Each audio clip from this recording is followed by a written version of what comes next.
y ahora debemos vivir como lo que somos.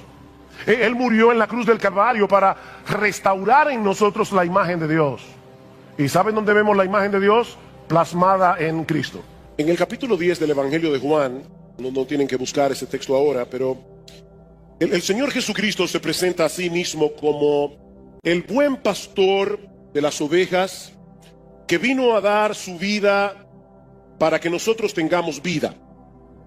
Que vino a dar su vida para que nosotros tengamos vida en abundancia, dice el texto.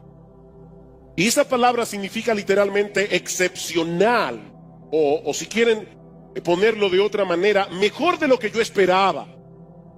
La vida que Cristo nos ofrece en el Evangelio no es meramente una especie de póliza de seguro que nos garantiza que iremos al cielo después de la muerte. No, Él vino a satisfacer aquí y ahora nuestras necesidades más urgentes y los anhelos más profundos de nuestras almas. Cristo vino a libertarnos de la esclavitud del pecado. Él vino a reconciliarnos con Dios. Él vino a dar sentido, propósito, trascendencia, significado a nuestra vida. Él vino a darnos seguridad, consuelo, gozo, esperanza, contentamiento. Él dio su vida en una cruz para que nosotros pudiéramos experimentar esa clase de vida. Por supuesto, además está decir que eso no quiere decir, valga la redundancia, que los cristianos estén ajenos a los inconvenientes de vivir en un mundo dañado por el pecado. Nosotros no estamos diciendo que los creyentes deben ir por la vida cantando "Because I'm happy", nada de eso. La vida cristiana de este lado de la eternidad es perfectamente compatible con el dolor, con la tristeza que nosotros experimentamos en este cuerpo de muerte, porque todavía nosotros no hemos llegado al lugar final de nuestro reposo. Mis hermanos, hay un solo cielo y no se encuentra aquí. De manera que experimentar la vida abundante que Cristo vino a ofrecer no significa que los cristianos vivimos en una especie de nirvana espiritual, ajenos a las luchas y angustias que son comunes a todos los hombres. Nosotros podemos tener gozo, contentamiento, esperanza en medio del dolor y de la aflicción. Porque sabemos que tenemos un Padre en los cielos que cuida de nosotros. Sabemos que todas las cosas que Él decreta son para su gloria y son para el bien de nuestras almas.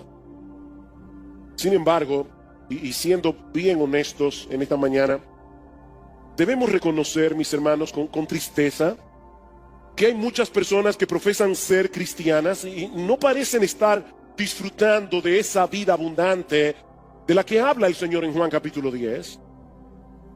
De hecho, más bien dan la impresión de que su cristianismo es una carga difícil, es una carga pesada, y nos preguntamos, ¿por qué? ¿Por qué? ¿Cuál es el problema de este tipo de personas? Bueno, yo creo que no podemos dar una respuesta simplista a esta pregunta, porque no todos los casos caen en la misma categoría. Pero al menos yo creo que podemos decir en sentido general que esto suele suceder por una de dos cosas. Por un lado, porque es posible que algunos que profesen ser cristianos en realidad no sean creyentes. Son como esa higuera de la que va a hablar Marcos más adelante en su evangelio, que tenía muchas hojas, recuerdan, pero no tenía ningún fruto. Profesan ser cristianos, pero es una mera fachada sin sustancia. No tienen una relación real, vital, deleitosa con el Señor Jesucristo. Eso es probable. Pero también es probable que algunos cristianos verdaderos hayan perdido el foco de lo que significa seguir a Cristo y estén atravesando en este momento por una especie de invierno espiritual. Y lo triste es que algunos están allí y ni cuenta se dan. Y yo les ruego al Señor de verdad que despierte conciencia en esta mañana. Son creyentes que continúan haciendo básicamente las mismas cosas que han estado haciendo desde que se convirtieron al Señor, pero están funcionando en piloto automático, por decirlo de alguna manera.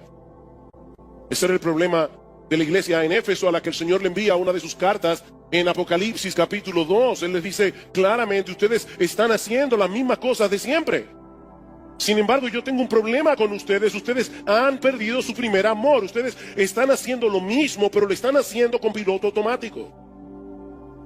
Son creyentes que se han dejado arrastrar por la inercia de sus corazones. Mis hermanos, nuestro corazón, mientras estemos de este lado de la eternidad, tiende hacia las cosas de este mundo, porque el pecado todavía mora en nosotros.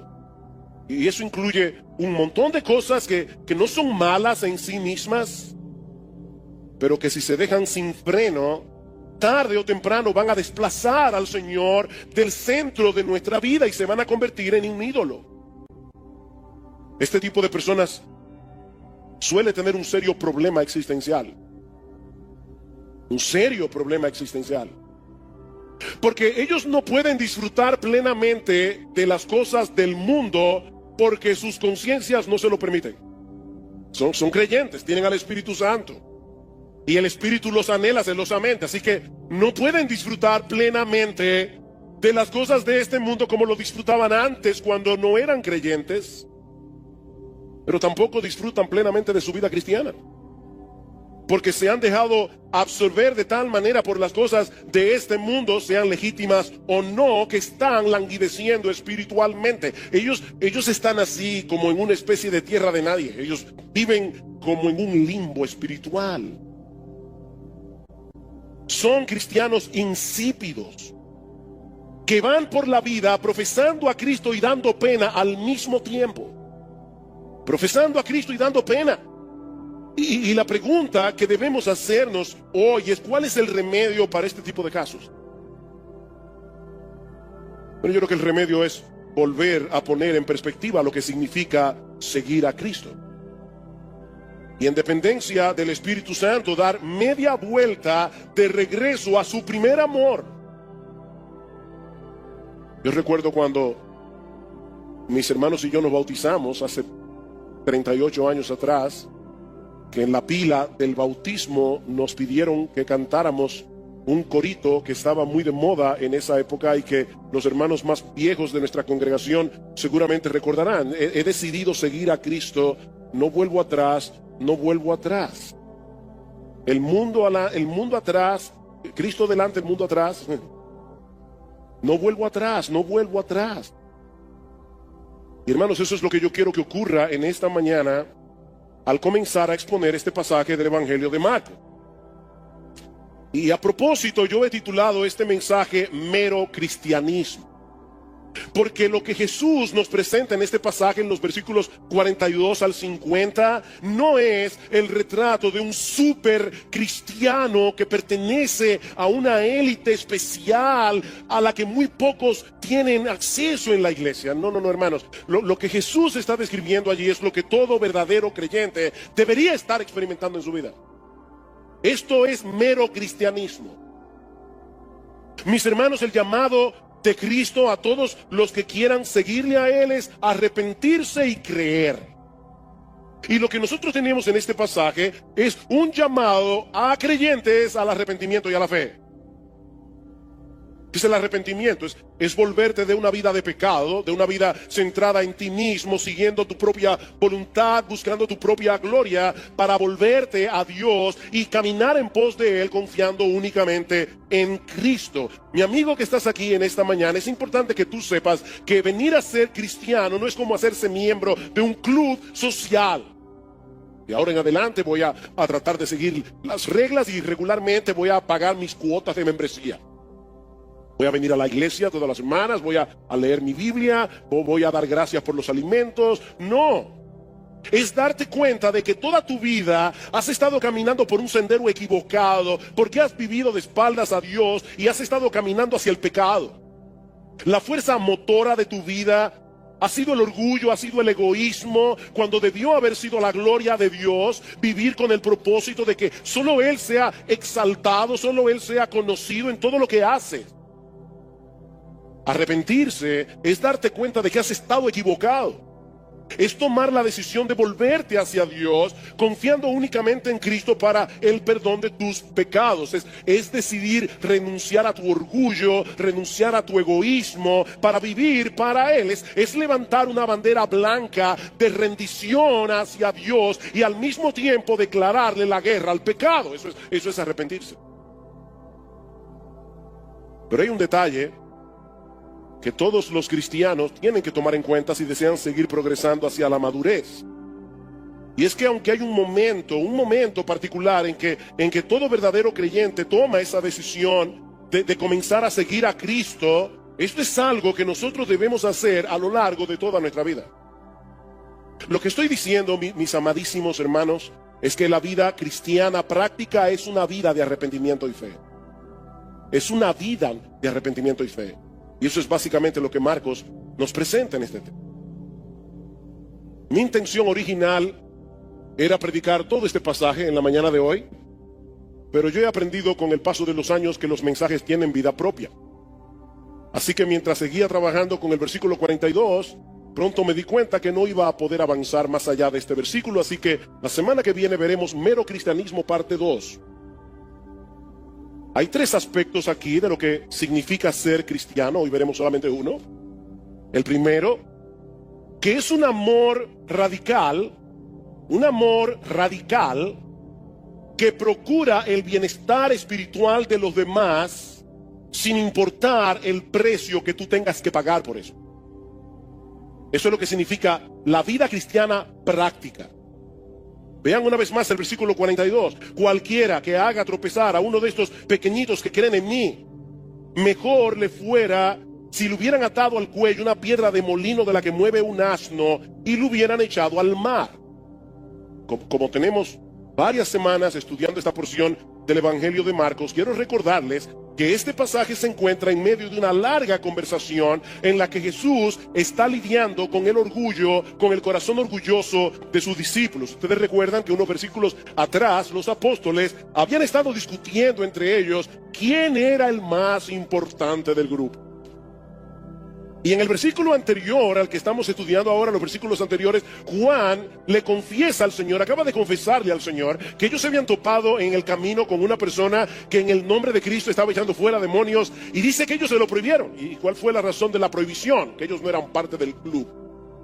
Ellos no eran parte del grupo. Y es en ese contexto que surge la advertencia del Señor en el versículo 42 que acabamos de leer. Porque el mismo principio pecaminoso que produce rivalidad y envidia ministerial es el mismo principio que produce los tropiezos.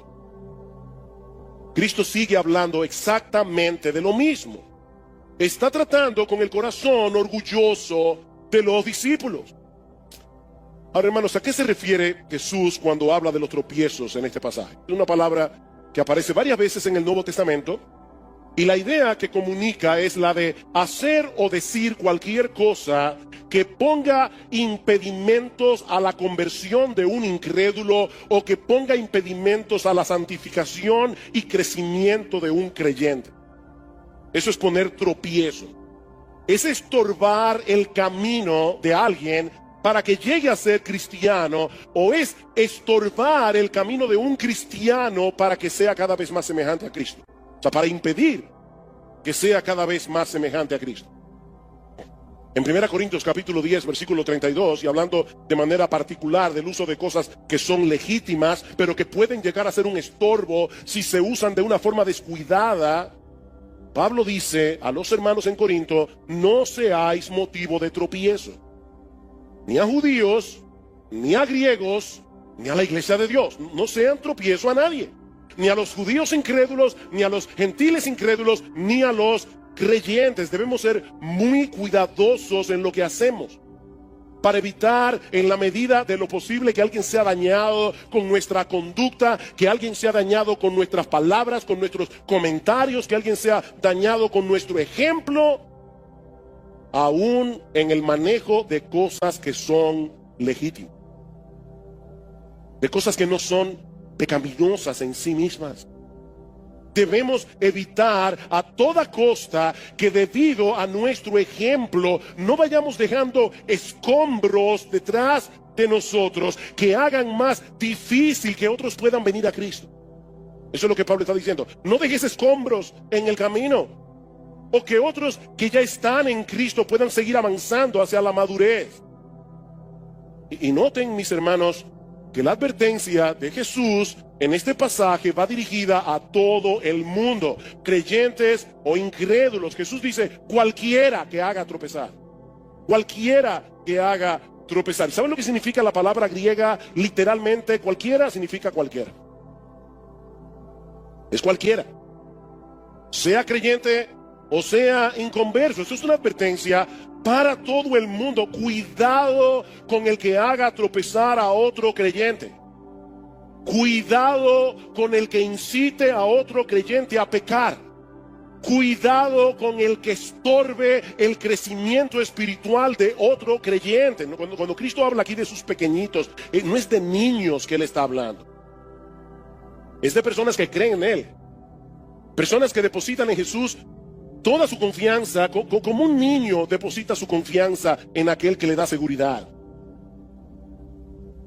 Por supuesto, debemos tener cuidado de no hacer tropezar a nadie, como vimos en ese pasaje de 1 Corintios, pero en el pasaje de Marcos, de manera particular, el Señor nos está advirtiendo solemnemente que tengamos mucho cuidado con hacer tropezar a una de sus ovejas,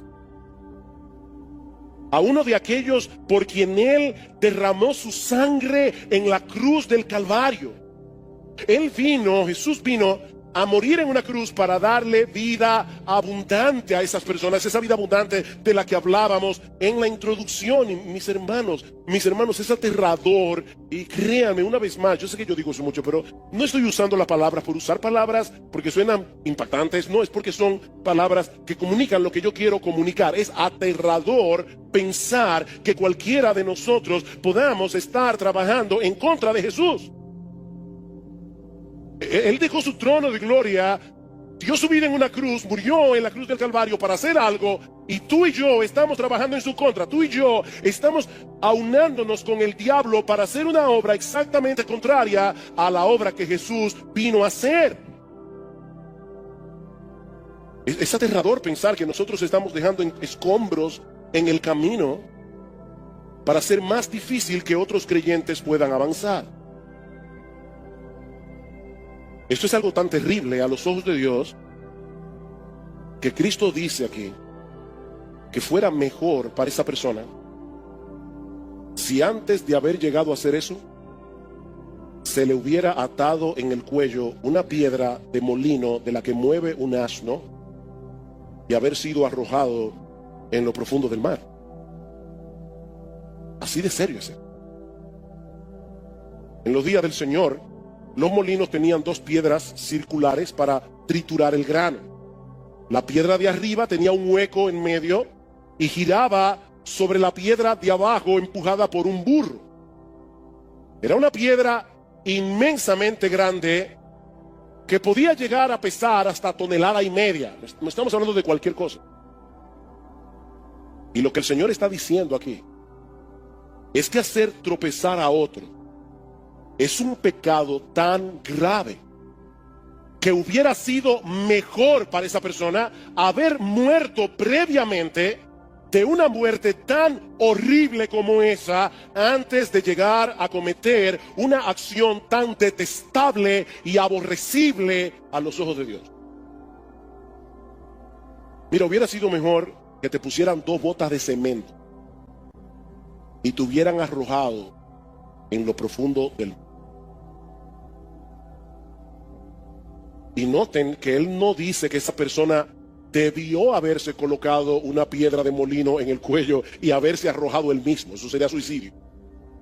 No, el Señor no está promoviendo el suicidio. Lo que Jesús está diciendo aquí es que hubiera sido mejor para esa persona que lo hubieran arrojado en el fondo del mar con una piedra de molino en el cuello. Esto era un castigo que los romanos reservaban para sus peores enemigos. Era un castigo bárbaro. Y el Señor dice que sería mejor padecer esa clase de castigo antes que sufrir el castigo de Dios por haber hecho caer en pecado a alguno de sus hijos o haber entorpecido su crecimiento espiritual. Repito, hermanos, esto es serio. Este es el tipo de advertencia que nadie debe tomar a la ligera. Y lo que sorprende de este texto es que el Señor está haciendo esta advertencia, no lo olviden, a sus propios discípulos. A sus propios discípulos.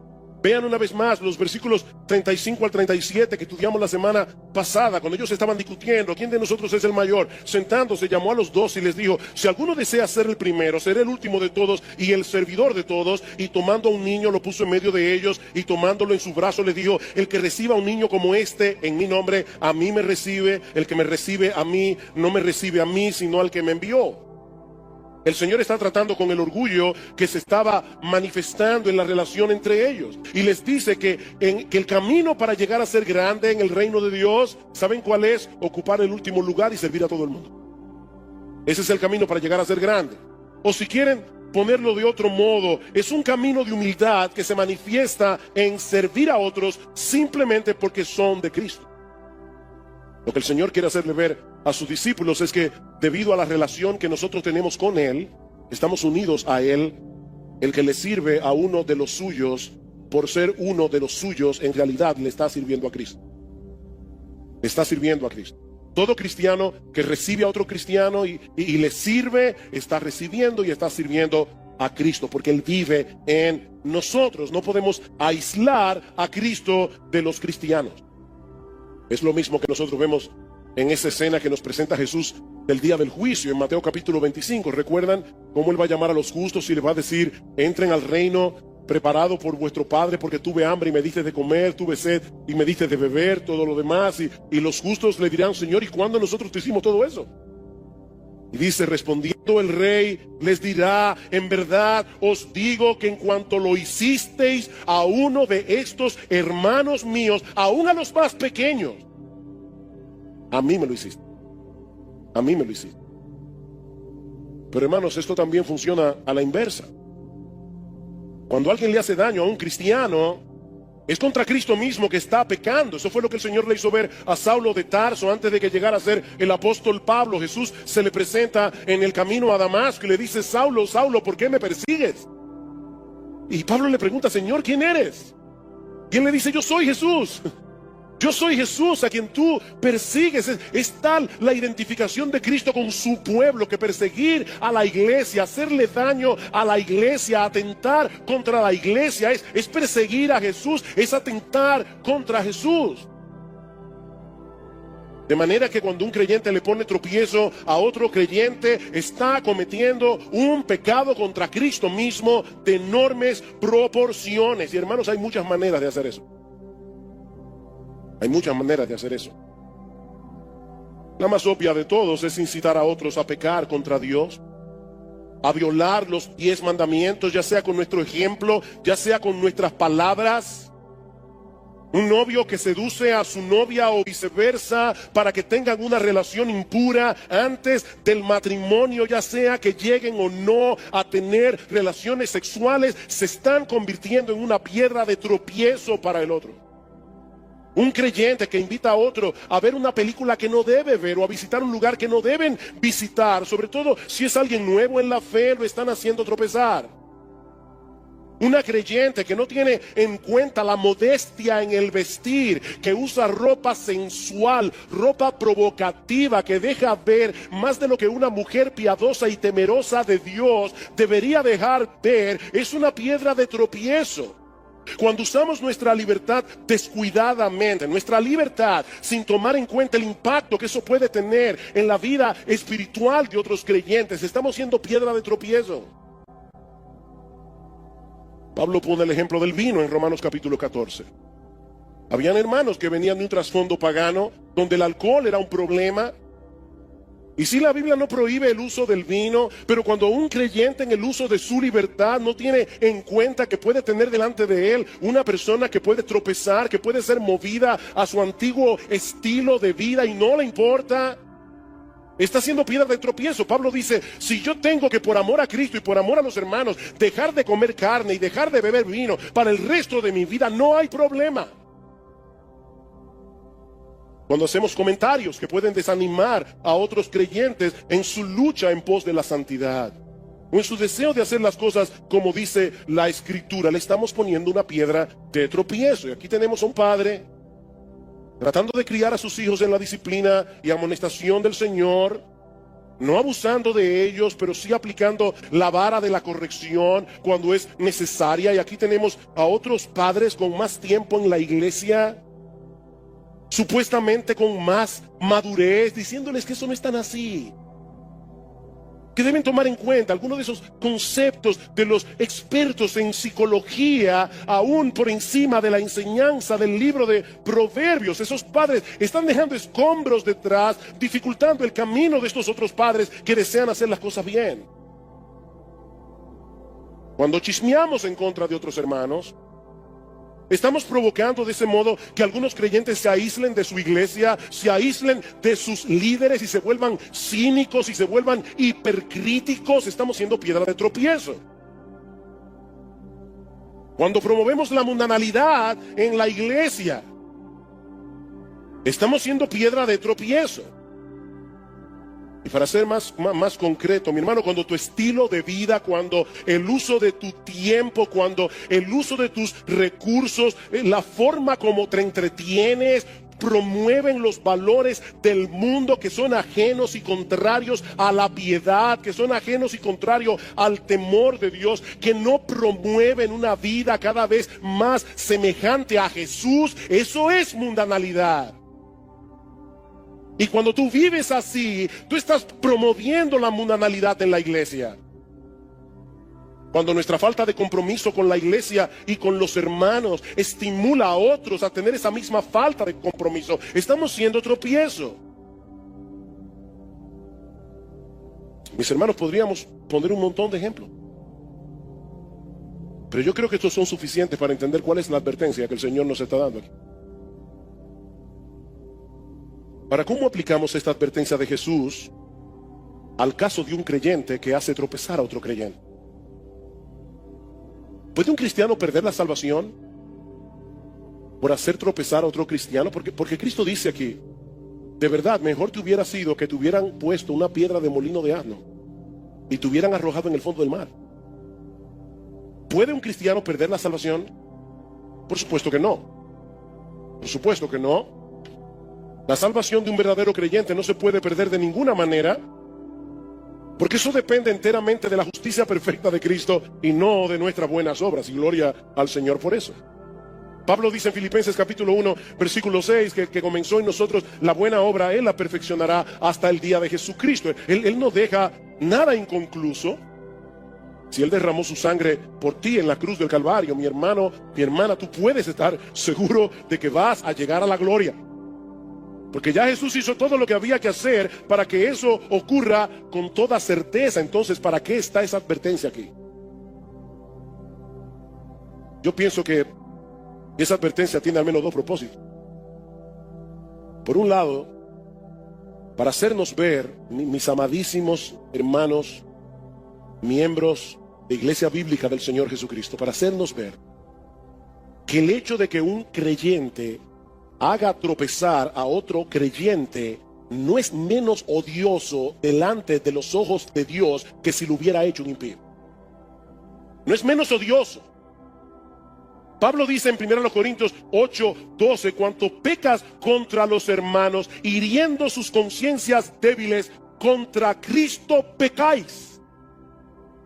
Están siendo cómplices del diablo en dañar un alma por la que Cristo derramó su sangre en la cruz del Calvario con el propósito de santificarla.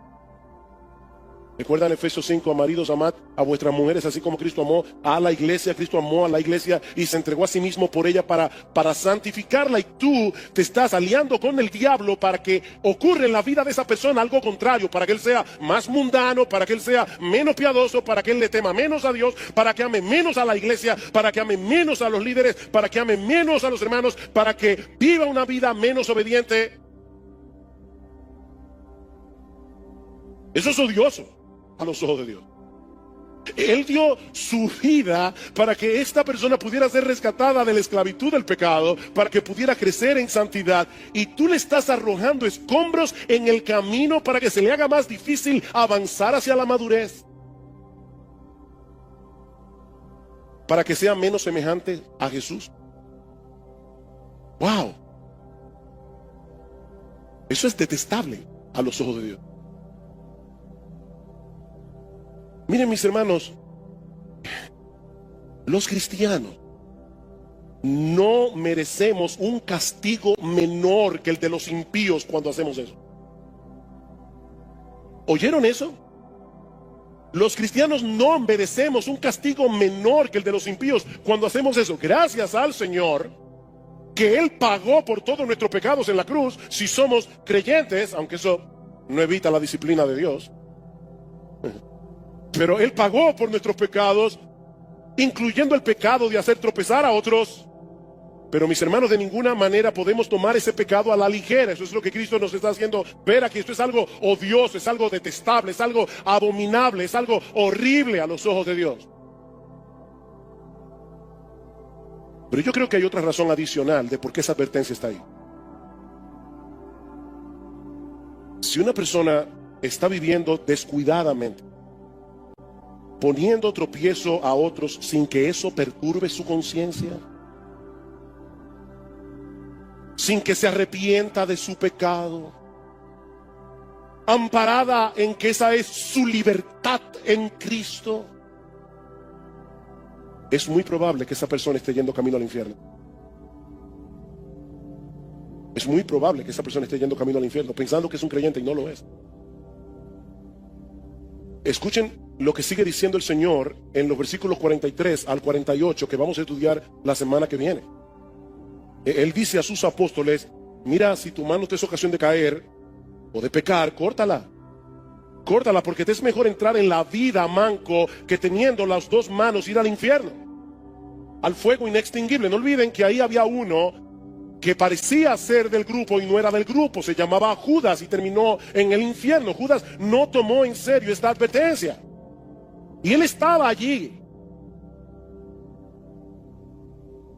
Si tu pie te es ocasión de pecar, córtalo. Te es mejor entrar cojo a la vida que teniendo los dos pies ser echado al infierno, donde el gusano de ellos no muere y el fuego no se apaga. Si tu ojo te es ocasión de pecar, sácalo, porque te es mejor entrar al reino de Dios con un solo ojo que teniendo dos ojos ser echado al infierno. Lo que Jesús está diciendo aquí es: la vida eterna, el reino de los cielos es tan valioso que vale la pena dejar fuera, echar fuera las cosas más valiosas que nosotros tenemos. Él no está enseñando aquí que nos mutilemos. Él no está enseñando literalmente que nos saquemos los ojos. Él está enseñándonos aquí que el discipulado tiene un costo.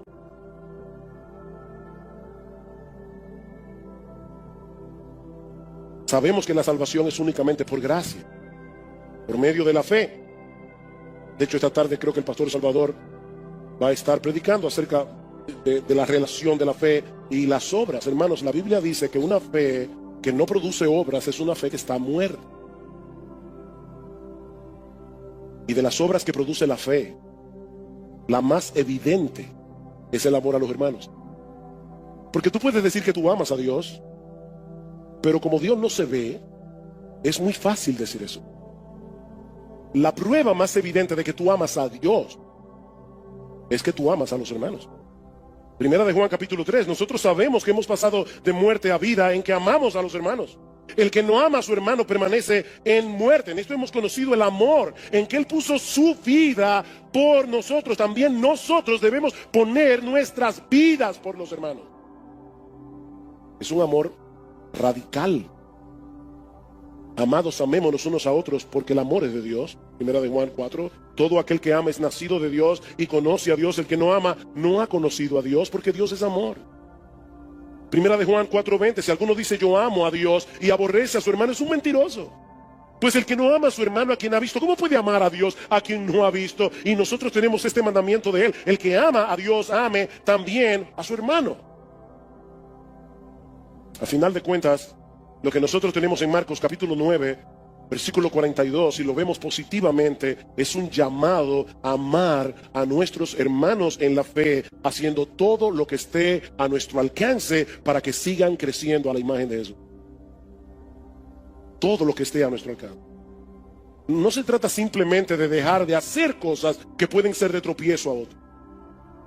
No, este es un llamado a amar a los demás con un amor radical, al punto de negarnos cosas que pueden ser legítimas, al punto de cambiar nuestros planes porque queremos promover el bienestar espiritual de nuestros hermanos, y todo eso con la motivación de amor a Cristo, porque amamos a Cristo.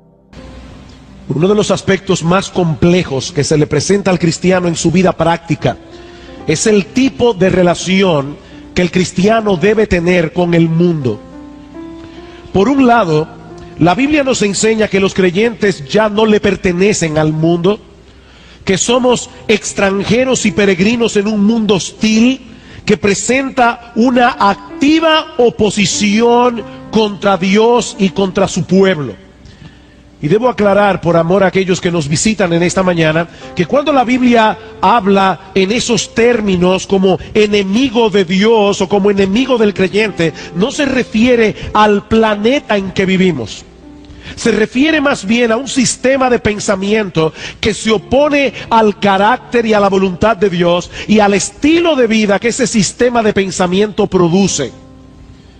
En ese sistema de pensamiento mundano, no es la gloria de Dios la que debemos procurar por encima de todo, sino nuestra propia gloria y nuestro propio placer.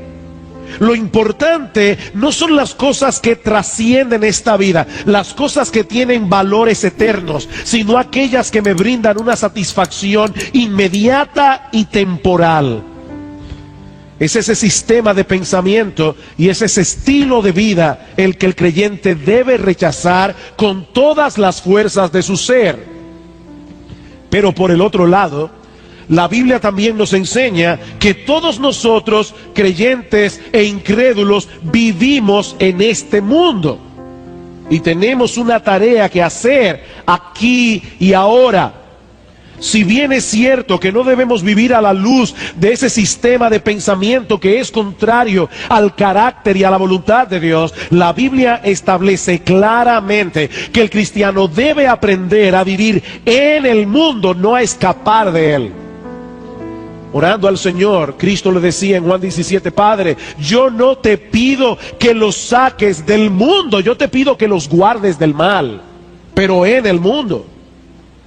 Y eso genera una tensión que los creyentes no siempre han sabido manejar de una forma apropiada. Estamos en el mundo, pero no somos del mundo. Y cuando esa tensión no es manejada en una forma apropiada, puede producir una decadencia espiritual en el cristiano.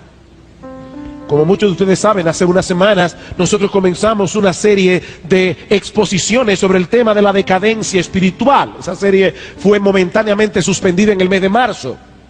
Y hablamos de decadencia espiritual cuando un verdadero creyente no se encuentra en un estado saludable espiritualmente hablando. Es un creyente que ya no disfruta de una cercana comunión con Dios, los aspectos que conforman su vida cristiana, y que en el pasado disfrutaba, como orar y leer la Biblia, venir a la iglesia, tener comunión con sus hermanos, cantar alabanzas a su Salvador, escuchar la palabra predicada. Todas esas cosas se han convertido en meros rituales, actividades en las que él participa mecánicamente, casi por inercia. En los últimos estudios de esa serie hemos estado considerando las causas que suelen producir ese penoso estado espiritual. Y decíamos que una de ellas es la mundanalidad. El descuido de guardarse apropiadamente de esa perspectiva mundana de pensamiento, de ese estilo de vida que esa perspectiva mundana promueve. Pero en la mañana de hoy, nosotros queremos ver la otra cara de la moneda. Así como hay creyentes que decaen espiritualmente porque son mundanos o porque están coqueteando con el mundo, así también hay creyentes que decaen porque no saben cómo interactuar con ese mundo en el que viven. Como decía hace un momento, ese es un problema que la iglesia ha tenido que enfrentar a través de los siglos. La tensión de estar en el mundo y no pertenecer al mundo. En los primeros siglos de la era cristiana, el Imperio Romano desató una fuerte persecución contra la iglesia, de manera que no era necesario recordar a los cristianos que ellos estaban en territorio enemigo. Pero a principios del siglo IV, uno de esos emperadores romanos, el emperador Constantino, dijo haber abrazado la fe cristiana. Y no solo dio por terminada la persecución, sino que también comenzó a favorecer a los cristianos en muchos sentidos. Repentinamente, esos cristianos que habían sido perseguidos por más de 2 siglos pasaron a ser personas favorecidas por el imperio. Se construyeron catedrales. Los cristianos comenzaron a ocupar puestos públicos. Algunos obispos se convirtieron en consejeros cercanos del emperador. Aquello parecía la llegada del milenio. Todo parecía sonreírle a la iglesia. Pero muchos no estaban contentos con el cambio de estatus, porque percibieron en esa nueva bonanza un peligro potencial para el cristianismo, sobre todo el peligro de que la mundanalidad arropara a muchos que profesaban ser cristianos y que ahora no veían el mundo como un enemigo, sino como un aliado. Lamentablemente, en vez de desarrollar una perspectiva bíblica del tipo de relación que los creyentes deben tener con el mundo, muchos decidieron apartarse literalmente de él, y así nacieron los monasterios medievales. Hombres y mujeres que profesaban la fe cristiana, pero que llegaron a la conclusión de que la única forma en que se podía vivir un cristianismo auténtico era aislándose de la sociedad. Y aunque el movimiento monástico nunca encontró eco en el protestantismo, mis amados hermanos, el espíritu del monasticismo todavía está vivo en la conciencia de muchos cristianos evangélicos. Cristianos verdaderos que no saben cómo interactuar con el mundo en una forma apropiada. Y lo que yo quiero que veamos en esta mañana es la manera como esto incide en nuestra vida cristiana y cómo esto puede llegar a producir decadencia espiritual. Un tema extraño, pero un tema importantísimo.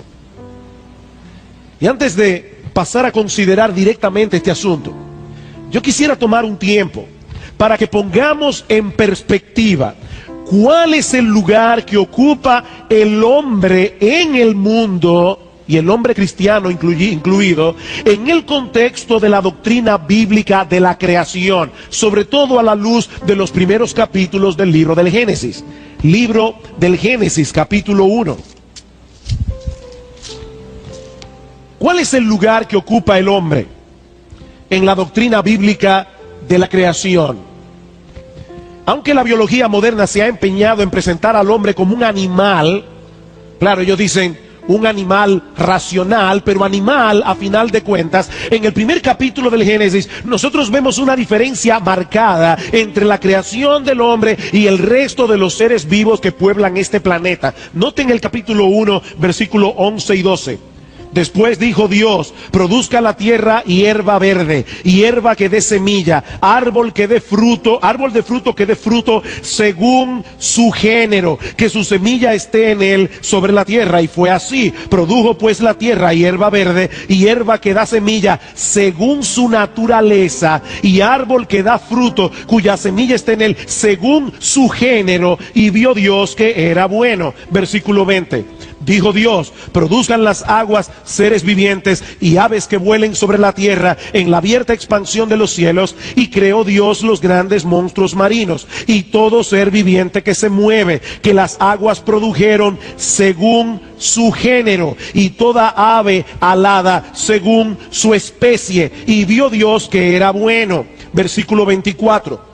Luego dijo Dios: produzca la tierra seres vivientes según su género, bestias y serpientes y animales de la tierra según su especie. Y fue así. E hizo Dios animales de la tierra según su género, y ganado según su género, y todo animal que se arrastra sobre la tierra según su especie. Hermanos, es evidente que hay un énfasis en según su género, según su especie, según su naturaleza. Pero entonces llegamos al versículo 26. Y ahora Dios se dispone a crear al hombre. Y vemos de inmediato una diferencia radical en el lenguaje. Versículo 26. Entonces dijo Dios, hagamos al hombre a nuestra imagen. Ya no es según su especie, ya no es según su género, ahora es a imagen de Dios, conforme a nuestra semejanza, y señoré en los peces del mar, en las aves de los cielos, en la bestia de la tierra, en todo animal que se arrastra sobre la tierra. Y creó Dios al hombre a su imagen, a imagen de Dios lo creó, varón y hembra los creó, y los bendijo Dios, y les dijo, fructificad y multiplicaos, llenad la tierra y sojuzgadla, y señoread en los peces del mar, en las aves de los cielos, y en todas las bestias que se mueven sobre la tierra.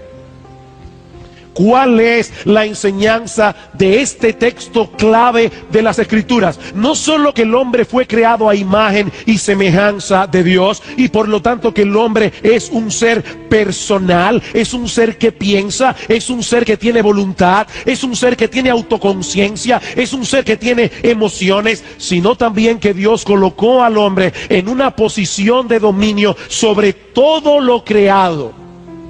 ¿Con qué propósito? Con el propósito de desarrollar el potencial escondido por Dios en la creación.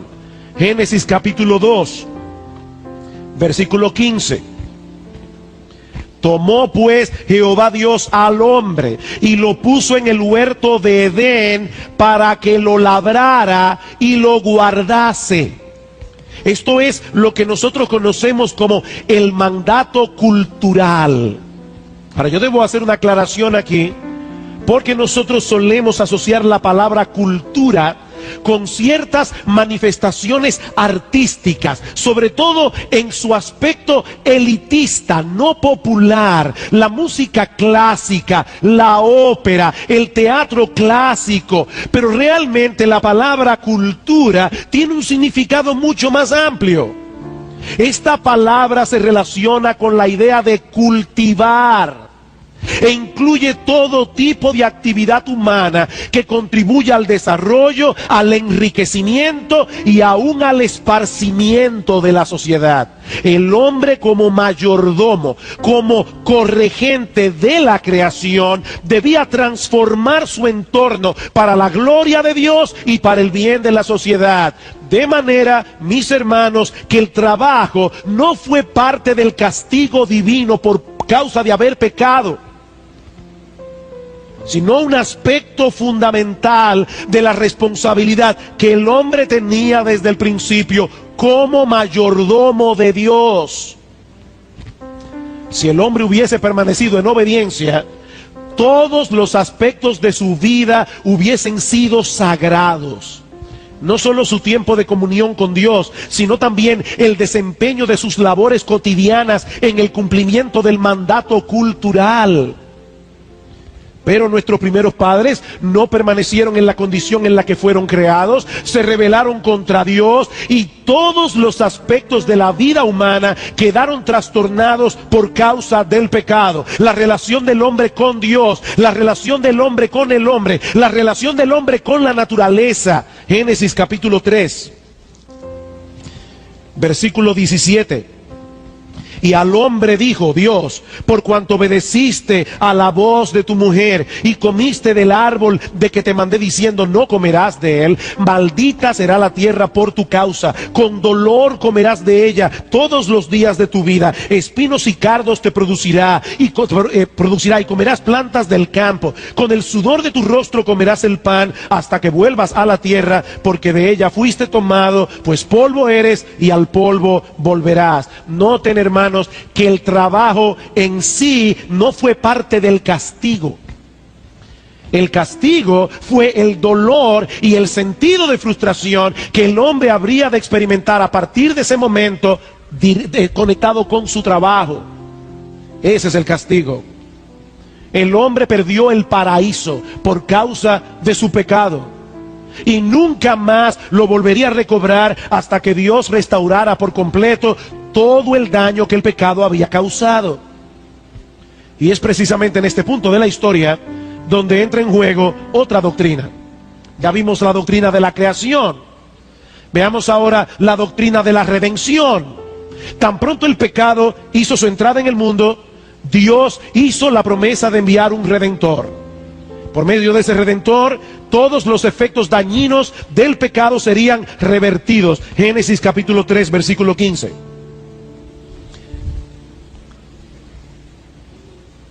Y pondré enemistad entre ti y la mujer, entre tu simiente y la simiente suya. Esta te herirá en la cabeza y tú la herirás en el calcañar.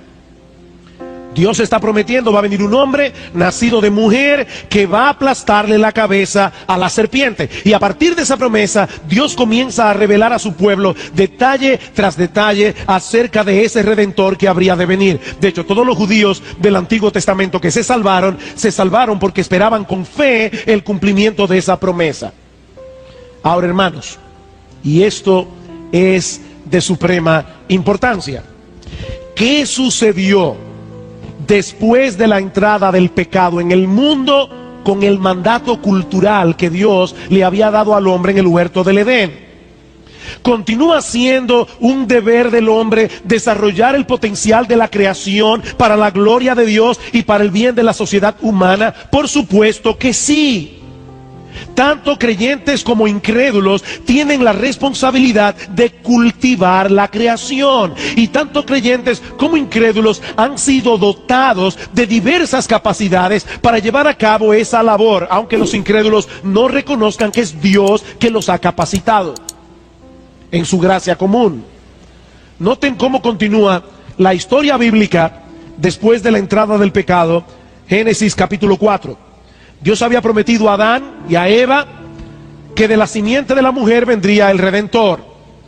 Por eso cuando Eva sale embarazada por primera vez, tal parece que ella creyó que había concebido al Salvador prometido. Dice capítulo 4 versículo 1: conoció Adán a su mujer Eva, la cual concibió y dio a luz a Caín, y dijo: por voluntad de Jehová he adquirido varón. Algunos eruditos creen que esa frase debe ser traducida: con la ayuda del Señor he dado a luz al hombre. Ese es el hombre. Por eso le llamó Caín. De paso, hermano, pocas veces las madres han cometido un error de juicio tan grande como el de Eva. A su primer hijo le llamó Caín, un nombre que algunos eruditos traducen como posesión, e incluye la idea de valía. Este es el hombre, este es el redentor prometido. Y al segundo hijo le llamó Abel, que significa vanidad.